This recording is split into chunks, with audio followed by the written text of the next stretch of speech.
आत्मा के बारे में थोड़ा चर्चा किया था, और किस तरह आत्मा मृत्यु के बाद एक शरीर छोड़ के दूसरे शरीर में चली जाती है। तो एक बार मृत्यु होती है तो दूसरा शरीर कोई सा भी हो सकता है।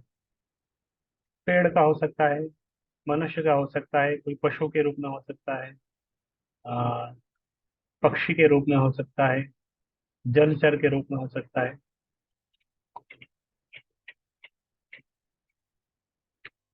और ये पूरा आत्मा है सनातन। ये अलग अलग श्लोक थे आत्मा के बारे में, आत्मा, शरीर और आत्मा का विश्लेषण। अभी दो तरह का हमारा धर्म होता है। एक होता है स्पिरिचुअल स्वधर्म, मतलब आत्मा का धर्म। दूसरा होता है शरीर का धर्म, शरीर का धर्म, आत्मा का धर्म। तो एक होता है कंडीशनल ड्यूटी, जो शरीर के ऊपर, शरीर के अनुसार जो धर्म है। कोई डॉक्टर है, कोई इंजीनियर है, वो कंडीशनल ड्यूटी है। और एक है आत्मा के स्तर से धर्म, वो है कॉन्स्टिट्यूशनल ड्यूटी। तो सनातन धर्म क्या है? हम शब्द यूज करते हैं सनातन। सनातन धर्म, सनातन शब्द का अर्थ होता है, सनातन शब्द से पहले धर्म, अर्थात धर्म हम होता है, धर्म होता है एक कैरेक्टरिस्टिक्स। किस प्रकार का कैरेक्टरिस्टिक? एक इनहेरेंट कैरेक्टर, जिसको उससे अलग नहीं कर सकते। ये केमिस्ट्री में इस तरह आता है, गुण धर्म। अलग अलग एलिमेंट्स का अपना अपना धर्म होता है, उसका कैरेक्टरिस्टिक्स होता है। तो जिस तरह पानी, लिक्विड पानी का क्या धर्म है? पानी का धर्म है लिक्विडिटी, तरलता, ये पानी का धर्म है। आग का क्या धर्म है? Any answer? What is the धर्म ऑफ फायर?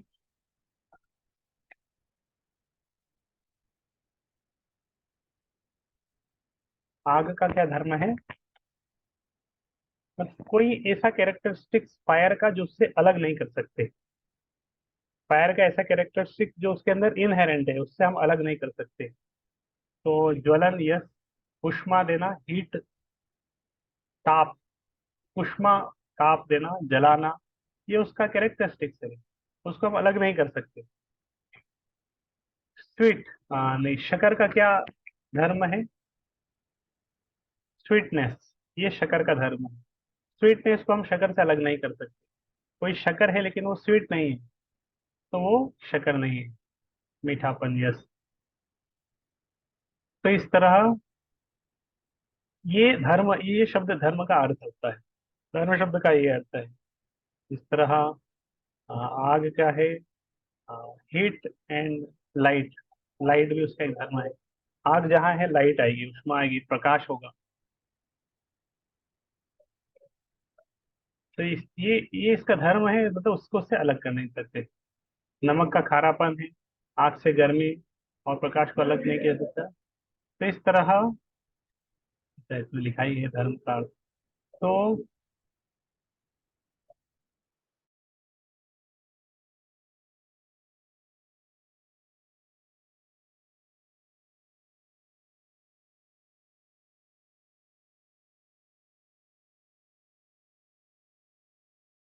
इंफॉर्मेशन है। हरे कृष्ण। तो सनातन धर्म के बारे में ये चर्चा कर रहे थे। तो फिर आत्मा का क्या धर्म है? हर जीव किसी न किसी की सेवा करता है। तो आत्मा का धर्म है सेवा करना। ये इसका इनहेरेंट है, तो हर जीव का इनहेरेंट कैरेक्टरिस्टिक्स है। हर व्यक्ति किसी न किसी की सेवा करना चाहता है। ये कोई नहीं है कुत्ते की सेवा करेगा भाई। हर जीव किसी न किसी से प्रेम करता है, ये एक हमारा इनहेरेंट कैरेक्टरिस्टिक्स है, लव, प्रेम। तो ये किसका कैरेक्टरिस्टिक्स है? सर्विस और प्रेम, लव, प्रेम और सेवा। ये किसका किसका कैरेक्टरिस्टिक्स है? सोल का। ये सोल का धर्म है। तो जितने भी आत्माएं हैं, ये उनके अंदर में होता है। एक जीव दूसरे जीव से आ, किसी न किसी से प्रेम करता है, ये उसके अंदर रहेगा। एक जानवर है, वो भी अपने बच्चे से प्रेम करेगा, और प्रेम चाहता है। प्रेम का एक कैरेक्टरिस्टिक्स है कि हर व्यक्ति चाहता है कि कोई उससे प्रेम करे। और सेवा, सेवा करना, तो ये आत्मा का कैरेक्टरिस्टिक्स है। आत्मा का धर्म, तो आत्मा का एग्जैक्ट धर्म क्या है? भगवान से प्रेम करना और भगवान की सेवा करना, ये आत्मा का धर्म है इस दुनिया में। लेकिन ये कैरेक्टरिस्टिक्स जो आत्मा का धर्म है, इसको हम भुला के ये जो प्रेम और सेवा का भाव है, इसको इस दुनिया में लगा रहे हैं। इस दुनिया में बहुत सारे लोगों का सेवा करते हैं, उनका प्रेम करते हैं, और उसके माध्यम से हमें लगता है कि शायद मुझे आनंद मिलेगा। लेकिन भगवान शाश्वत है और आत्मा भी शाश्वत है। जो जो आत्मा है, सोल है, वो इटर्नल है, शाश्वत है, सनातन है। इसीलिए सनातन धर्म शब्द का क्या अर्थ है फिर? तो आत्मा का धर्म है वो सनातन धर्म। जो शरीर का धर्म है वो सनातन धर्म नहीं है। शरीर के स्तर से कोई बोलेगा मैं ब्राह्मण हूँ, मैं क्षत्रिय हूँ, मैं यादव हूँ, मैं क्षत्रिय राजपूत हूँ, इस तरह जो कुछ लोग बोलते हैं, वास्तव में वो धर्म नहीं है। धर्म होता है सनातन, सनातन धर्म होता है आत्मा का धर्म। तो ये आत्मा का धर्म सारे जीवों के लिए है, इसको परिवर्तन नहीं कर सकते। इस आत्मा के धर्म को परिवर्तन नहीं कर सकते, और इसको बदल भी नहीं सकते। जो आत्मा का जो धर्म है, ये इसको हम बदल नहीं सकते, क्योंकि ये डेफिनेशन सोल सोल का, जो सनातन धर्म है वो आत्मा का है। तो जो आत्मा का धर्म है, तो उसको बदल नहीं सकते। हम ये नहीं बोल सकते कि कोई व्यक्ति मुस्लिम धर्म का है और वो हिंदू बन गया, या क्रिश्चियन बन गया, या क्रिश्चियन से हिंदू बन गया, या इस तरह जो बदलते हैं लोग, ये ये धर्म का क्या इस तरह बदला जा सकता है? आपका क्या आंसर है?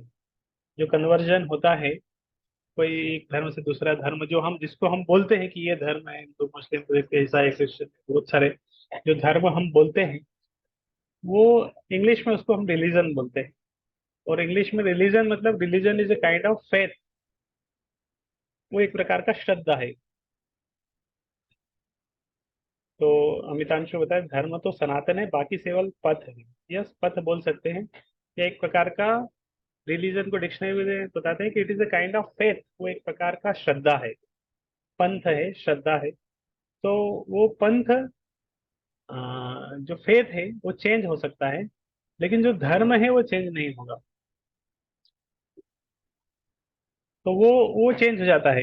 एक विश्वास है, फेथ है, वो व्यक्ति चेंज करता है, लेकिन उसका जो आत्मा का धर्म है वो चेंज नहीं, कभी चेंज नहीं होता।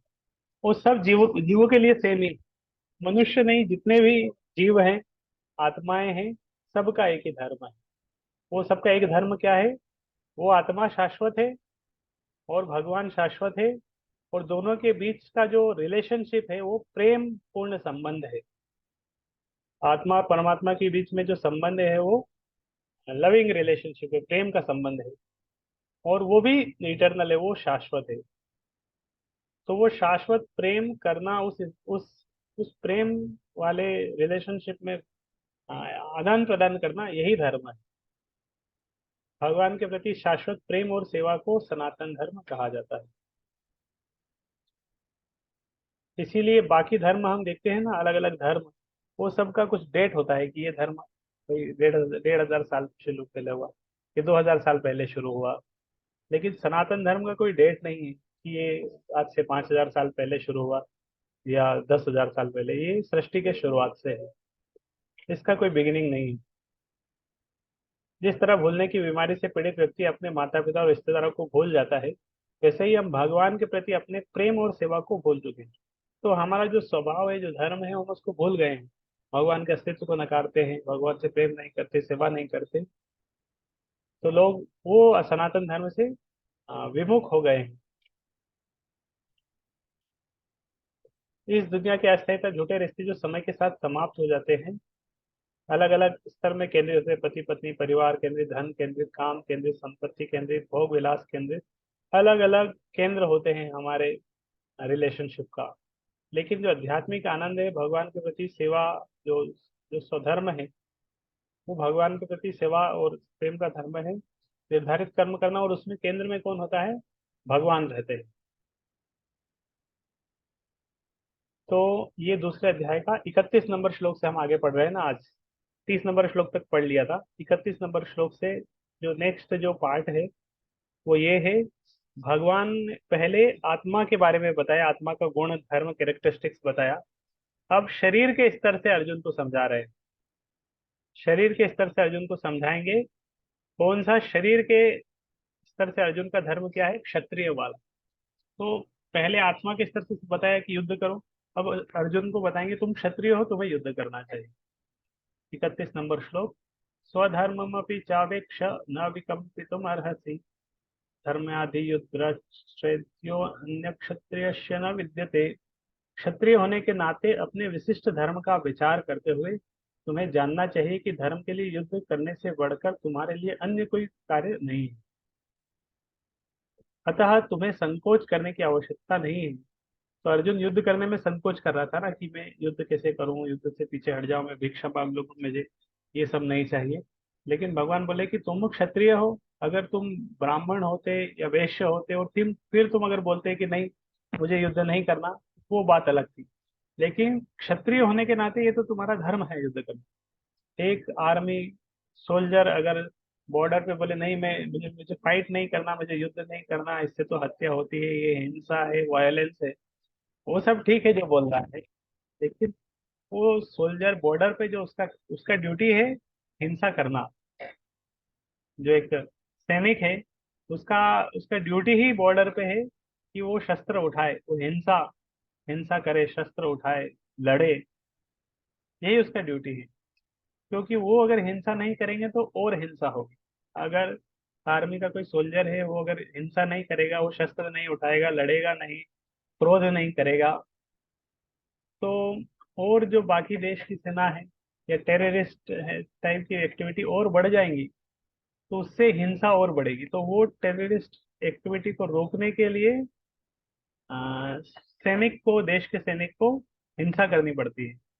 तो कभी कभी हिंसा को रोकने के लिए भी हिंसा करनी पड़ती है। तो ये जो हिंसा है ये ऑथराइज्ड है। जो अर्जुन अर्जुन एज ए क्षत्रिय युद्ध कर रहे थे, ये करना, जो क्षत्रिय के नाते उसको युद्ध करना, ये सही है। तो इसीलिए भगवान बोले कि क्षत्रिय हो, तुम्हें युद्ध करना चाहिए।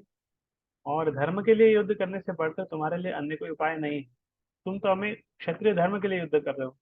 तुम्हें अपना राज्य चाहिए, नहीं तो तुम रह नहीं सकते, कैसे रहोगे। तुम्हें अपना धर्म का त्याग करना पड़ेगा। बोले या तो तुम युद्ध करो क्षत्रिय, नहीं थे, नहीं तो फिर क्षत्रिय धर्म का त्याग करना पड़ेगा। तुम्हारे पास कुछ है नहीं रूल करने के लिए, तो क्षत्रिय धर्म का त्याग करना पड़ेगा, शूद्र बनना पड़ेगा, वैश्य बनना पड़ेगा। तो दोनों ऑप्शन है, या तो क्षत्रिय धर्म को त्याग दो, नहीं तो युद्ध करो। तो इसलिए अगर युद्ध कर रहे हो तो तुम्हें संकोच करने की आवश्यकता नहीं। क्षत्रिय शब्द का क्या अर्थ होता है? क्षत का अर्थ होता है क्षति। क्षति शब्द से आता है। तो क्षति त्रायते इति क्षत्रिय, जो क्षति से रक्षा करे। तो इस तरह सैनिक का कर्तव्य है कि वो क्षति से, दुर्घटना से बाकी लोगों की रक्षा करे। तो इसीलिए क्षत्रियों को युद्ध करना चाहिए। इसीलिए क्षत्रियों को वन में शिकार करने की भी इजाजत है, कि वो वन में शिकार जाके शिकार कर सकते हैं। इसी से उनका ट्रेनिंग होता है। वो शेर को ललकारते हैं, उससे युद्ध करते हैं। शेर की मृत्यु होने पर उसकी राजसी ढंग से अंत्येष्टि की जाती है। आज भी जयपुर रियासत के क्षत्रिय राजा इस प्रथा का पालन करते हैं। तो क्षत्रिय, ये उसका उसका खून में पैशन रहता है, रजोगुण रहता है, ललकारता है। और इस तरह ये उसका धर्म होता है। तो इसलिए कभी कभी धार्मिक हिंसा अनिवार्य होती है। हिंसा अनिवार्य होती है। पुलिस को कभी कभी लाठीचार्ज करना पड़ती है।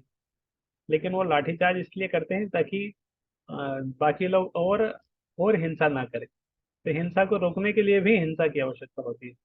इसलिए क्षत्रियों को सीधे संन्यास ग्रहण करने का विधान नहीं है। और अ, राजनीति में अहिंसा कूटनीतिक चाल हो सकती है, किंतु यह कभी भी कारण या सिद्धांत नहीं है। तो धार्मिक इस तरह हिंसा की भी आवश्यकता है। नेक्स्ट श्लोक यदृच्छया चोपपन्नं स्वर्गद्वारम् अपावृतं सुखिनः क्षत्रियः पार्थ लभन्ते युद्धमिदृशम्। हे पार्थ, वे क्षत्रिय सुखी है जिन्हें ऐसे युद्ध के अवसर अपने आप प्राप्त होते हैं, जिससे उनके लिए स्वर्गलोक के द्वार खुल जाते हैं। तो वे क्षत्रिय सुखी है जिन्हें ऐसे युद्ध के अवसर अपने आप प्राप्त होते हैं। तो क्षत्रिय को जब युद्ध का अवसर मिलता है तो वो खुश होता है ना। एक वैश्य वैश्य मेंटेलिटी का व्यक्ति है, तो उसको जब बिजनेस अपॉर्चुनिटी मिलती है तो बहुत खुश होता है ना। वैश्य को बिजनेस का कुछ बिजनेस का मेला लगा है तो वैश्य व्यक्ति बहुत खुश होगा। कहीं पे कुंभ लगा है तो जो ब्राह्मण प्रवृत्ति का है वो बहुत खुश होगा। साधु साधु व्यक्ति बहुत खुश होगा अगर कहीं सिंहस्थ मेला लगा है, कुंभ लगा, वो जाके उधर सही स्नान करेगा या यज्ञ हो रहा है, कथा हो रही, तो वो प्रवृत्ति का व्यक्ति। लेकिन जब युद्ध हो रहा है, युद्ध की बात आती है, तो कौन खुश होता है? क्षत्रिय खुश होते हैं। तो वे क्षत्रिय सुख है जिन्हें युद्ध के अवसर अपने आप प्राप्त होते हैं। तो क्षत्रिय मेंटेलिटी का व्यक्ति खोजता रहता है कि कहाँ युद्ध करने का मौका मिले। और क्षत्रिय को युद्ध करने से क्या फायदा है? उनके लिए स्वर्ग लोक के द्वार खुल जाते हैं। क्षत्रिय अगर युद्ध करता है तो युद्ध में जीतता है तो उसको पृथ्वी का राजा बनता है, भोग करता है। तो युद्ध में मृत्यु होने से भी क्षत्रिय कहाँ जाता है? स्वर्ग में जाता है। तो स्वर्ग लोक के द्वार खुलते हैं। क्षत्रिय अगर युद्ध में मारा जाता है तो भी वो स्वर्ग में जाता है। इसीलिए भगवान अर्जुन को युद्ध नहीं करने से, मतलब तो युद्ध करो, अगर हारे भी गए तो क्या दिक्कत है, स्वर्ग में जाओगे। क्षत्रिय का धर्म है कि वह सभी क्लेशों से नागरिकों की रक्षा करे। इसलिए उसे शांति तथा व्यवस्था बनाए रखने के लिए हिंसा करनी पड़ती है। अतः उसे शत्रु राजाओं के सैनिकों को जीतकर धर्म पूर्वक संसार पर राज्य करना चाहिए। तो पहले के समय जो इस तरह युद्ध होते थे वो क्षत्रियों के बीच में होते थे। क्षत्रिय आपस में लड़ते थे और बाकी जो जीतता था वो बाकी। और ये क्षत्रिय बाकी दूसरों को हिंसा नहीं पहुंचाते। ऐसा नहीं कि ये क्षत्रिय जीत गया, बाकी दूसरे राज्य के ब्राह्मण वैश्य शूद्र सबको, तो दूसरों को वो हानि नहीं पहुंचाते थे। यदि सभी पक्षों पर विचार करें तो अर्जुन को युद्ध से विमुख होने का कोई कारण नहीं था।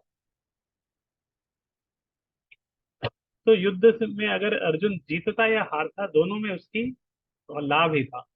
अथ चेत्त्वमिमं धर्मं संग्रामं न करिष्यसि ततः स्वधर्मं कीर्तिं च हित्वा पापम अवाप्स्यसि।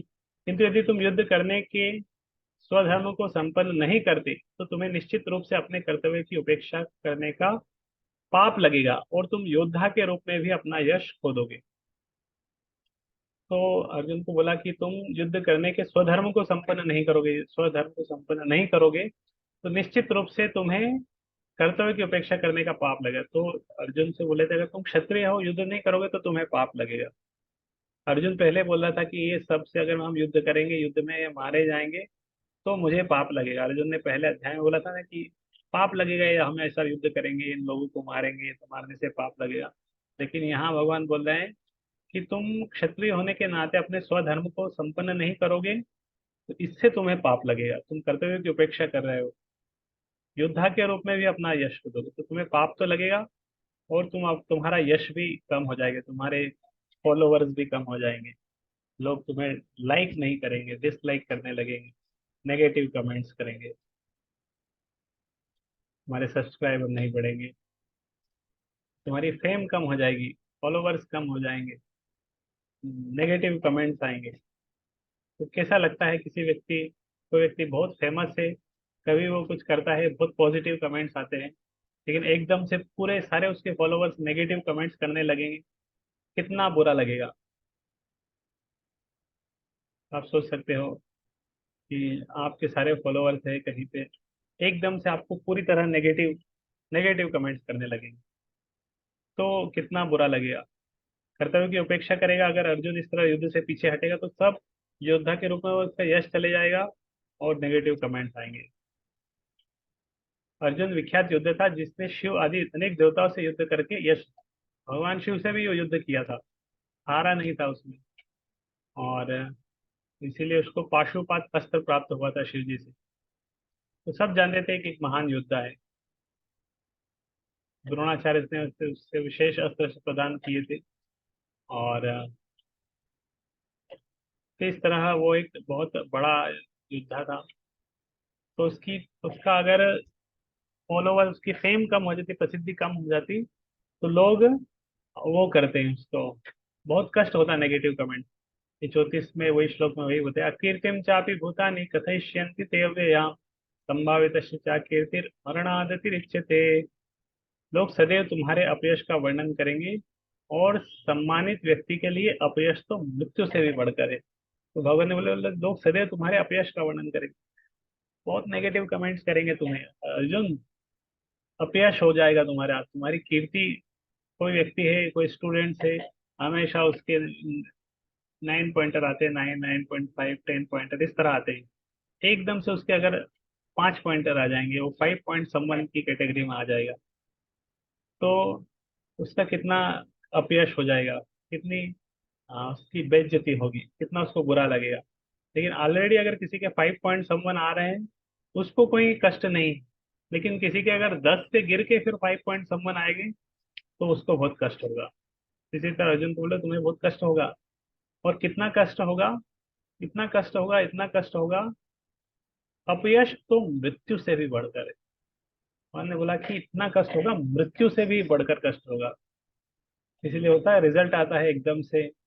बहुत कुछ कुछ स्टूडेंट थे, बहुत फ्रस्ट्रेट हो जाते हैं, रिजल्ट बुरा आ जाता है, उसको सहन नहीं कर पाते हैं, सुसाइड कर लेते हैं। क्योंकि यहाँ बोला अपयश तो मृत्यु से भी बढ़कर है। तो इतना कष्ट होता है, इतना कष्ट होता है। उनको सोचता है अगर मृत्यु हो जाती तो कम कष्ट होता, उनको ऐसा लगता है। तो ऐसा भयानक स्टेप वो लेते हैं। तो क्योंकि वो स्थिति बहुत होती है, नेगेटिव कमेंट्स आएंगे, उससे बहुत कष्ट होगा। भयाद्रणादुपरतं नश्यन्ते त्वां महारथा येषां च त्वं बहुमतो भूत्वा यशस्वी लाघवम्। जिन जिन महान योद्धाओं ने तुम्हारे नाम तथा यश को सम्मान दिया है, वे सोचेंगे कि तुमने डर के मारे युद्ध भूमि छोड़ दी है, और इस तरह वे तुम्हें तुच्छ मानेंगे। तो अभी तो तुम्हारे दृष्टि से तो तुम इनके ऊपर दया करके छोड़ रहे हो। लेकिन लोग थोड़ी सोचेंगे कि तुम्हारे मन में दया थी, तुमने इसलिए छोड़ दिया। वो तो क्या सोचेंगे कि तुम युद्ध से डर गए, इसलिए तुमने युद्ध छोड़ के भाग गए। अर्जुन बोल रहा था मैं भीख मांग के रह लूंगा। अरे भीख मांग के रह लोगे, तो अभी आप भीख मांग के रहोगे, और अभी तुम युद्ध नहीं कर रहे हो, फिर बाद में किसी के घर में भीख मांगने जाओगे, और वो अगर भीख में कुछ देगा नहीं, और तुम्हें नेगेटिव कमेंट्स कर देगा कि ये युद्ध से भागा हुआ अर्जुन आया है भीख मांगने, ऐसे कुछ नेगेटिव कमेंट्स करेगा।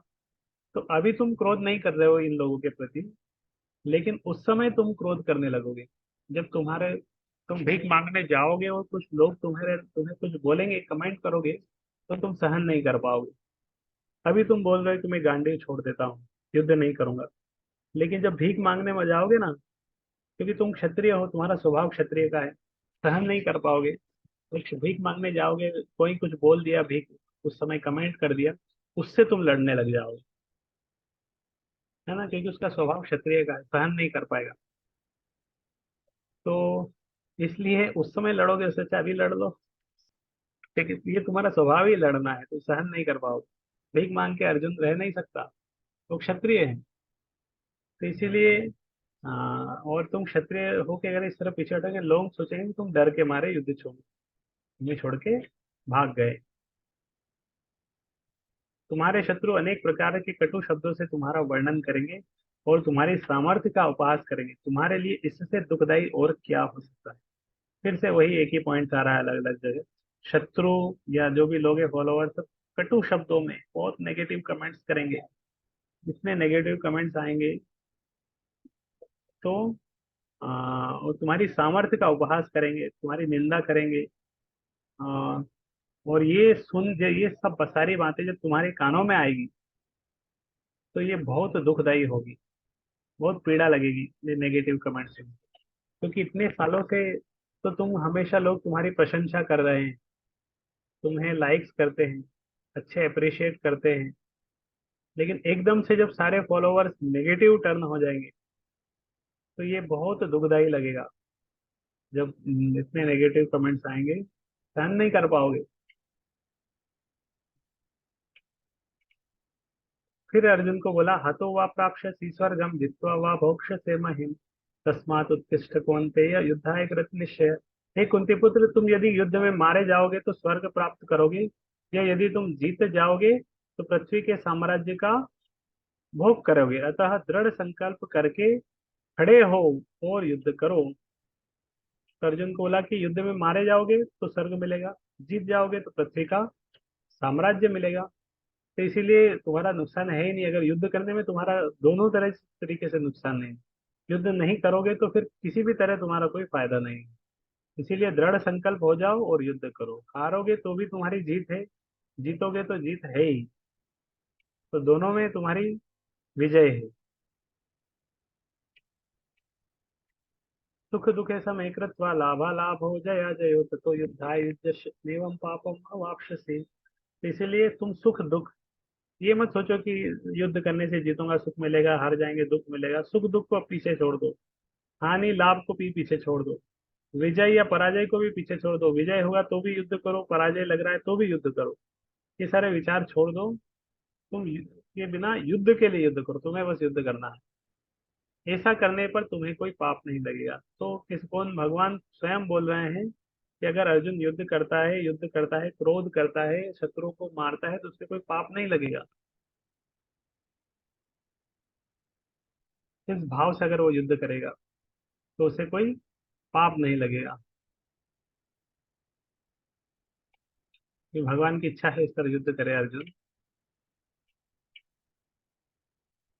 तो ये 28 नंबर श्लोक तक आ, ये 28 नंबर श्लोक तक जो अर्जुन को एज ए क्षत्रिय युद्ध करना चाहिए इसके बारे में वर्णन आया है कि अर्जुन क्षत्रिय है, इसे इसलिए उसे युद्ध करना चाहिए। अभी इसके बाद वाले श्लोक है 39 नंबर श्लोक से दूसरा पॉइंट ऑफ व्यू शुरू होगा। फिर बुद्धि योग शुरू होगा। तो ये था आ, कर्म कर्म कांड सेक्शन से। और इसके पहले आत्मा, ये क्षत्रिय से पहले, इससे पहले बताया था अर्जुन को तुम आत्मा हो युद्ध करो, अभी बोला तुम क्षत्रिय हो युद्ध करो। इसके बाद में अर्जुन को भक्ति योग के बारे में बताएंगे, बुद्धि योग के बारे में बताएंगे। और उस दृष्टि से अर्जुन को समझाएंगे कि तुम्हें युद्ध करना है। हरे कृष्ण। किसी का कुछ कमेंट क्वेश्चन प्रश्न है पूछ सकते हैं। तो हम सेशन पे यहीं विराम देते हैं।